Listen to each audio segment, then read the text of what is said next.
Book of Heaven, Volume 35, November 29th, 1937. Our pains, united with the pains of Jesus, form his life within us, and there is no good which does not come from them. How lack of love martyrs the divine love. My poor mind swims in the sea of the divine volition. Even more, I feel that it breathes, it palpitates in me, and more than blood, circulates inside the veins of my soul, saying to me, I am here, inside and outside of you. More than your own life, I run within each of your acts. And with my love, I make everything easy for you, and I make you happy too. In the meantime, he was showing me all the pains that I had suffered, invested with light, holding them tightly close to his bosom as conquests of his will.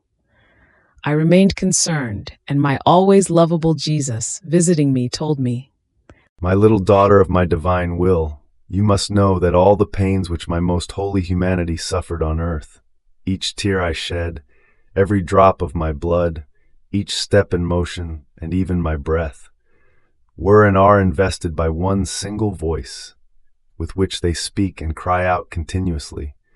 We want the kingdom of the divine will reigning and dominating in the midst of creatures.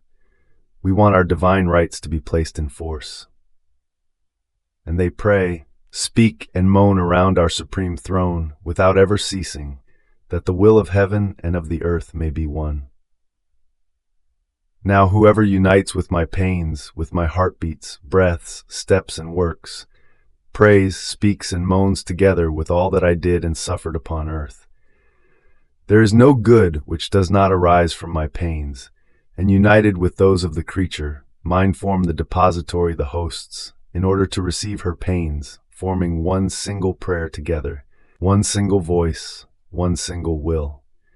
Even more, my pains carry the pains of the creature and everything she does before our Majesty, in order to make her want and do what I did, while the pains of the creature capture my pains onto the earth, to envelop all creatures in my pains and in hers, and dispose them to receive the life of my divine will.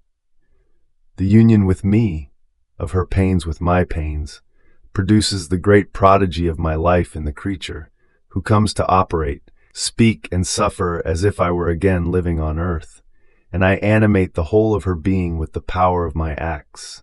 Even in her little trifles does my life flow, so that all may be mine, animated by my creative power, and she may give me the love and the glory of my very life. Do you think that my will has not taken into account all that you have suffered? Not at all. My will preserves within its womb of light all of your pains, small and great, your distressed and sorrowful sighs, your privations. Even more, it has used them as material to be able to conceive, deliver, and raise its life. Each pain of yours was a growth it had, nourishing them with its sanctity, filling them with the ardor of its love, embellishing them with its unreachable beauty. My daughter, how much you must thank me for all that I have disposed for you, and for all that I made you suffer, because everything has served to form my life in you, and for the triumph of my will. What fortune for the creature to see that her pains have served my life so wholly, which will have as fulfillment my divine will palpitating in her. Do you think it is trivial that the Creator shows his need for the creature, he who is omnipotent and gives life to all?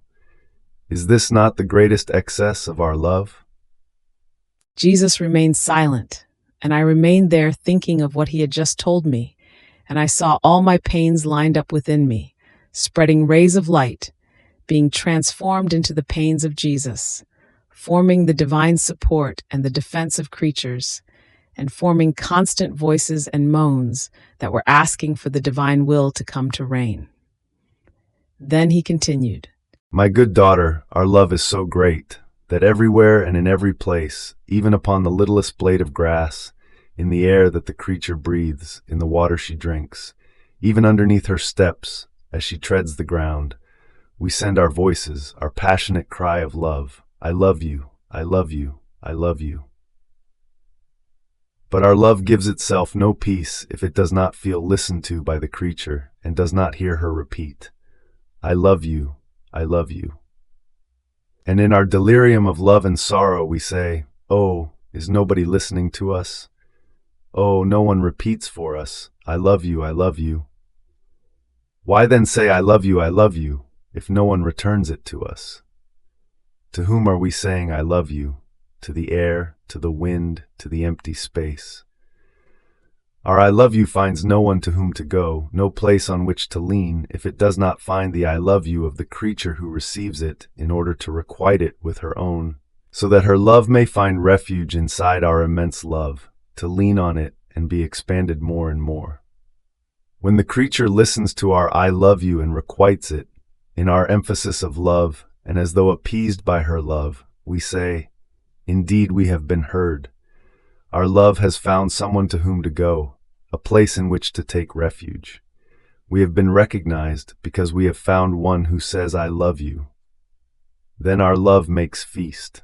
But when we do not find anyone who says to us I love you, we find no one who recognizes us, nor anyone who listens to us or loves us. How hard it is to love and not to be loved. How I wish that all knew that with my love I sustain them, I embrace them, I love them and I make them breathe. I love them and I give them a heartbeat. I love them and I give them speech. I love them and I give them the step. I love them and I give them motion, thinking, food, water. All that they are and receive is the effect of my love that runs. Hence, isn't not loving me a horrendous ingratitude? It is to martyr our love because we love and we are not loved. After this, I was thinking to myself, but how can the creature know when our Lord tells her his repeated and continuous I love yous, so as to requite them with her own? And my sweet Jesus added, My daughter, and yet it is easy to know it, if the creature possesses my divine will as her own life, because my will gives her its divine hearing, which makes her listen when her Creator tells her, I love you. And not only the hearing, but also its divine speech, so that the hearing listens, and the speech says, I love you. Or rather, even before he says to her, I love you, she already perceives that she is about to receive the I love you of her God. And she makes her I love you meet the divine I love you, almost so as to engage in a contest with her Creator. My will wants to give everything to the creature who lives in it. It gives her its arms with which to embrace it, and its steps in order to run after it.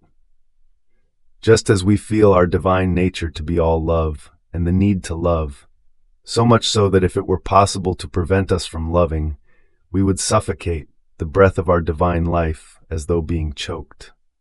Because in us, our breath, our motion, and our very will is love, and it is impossible for us not to love.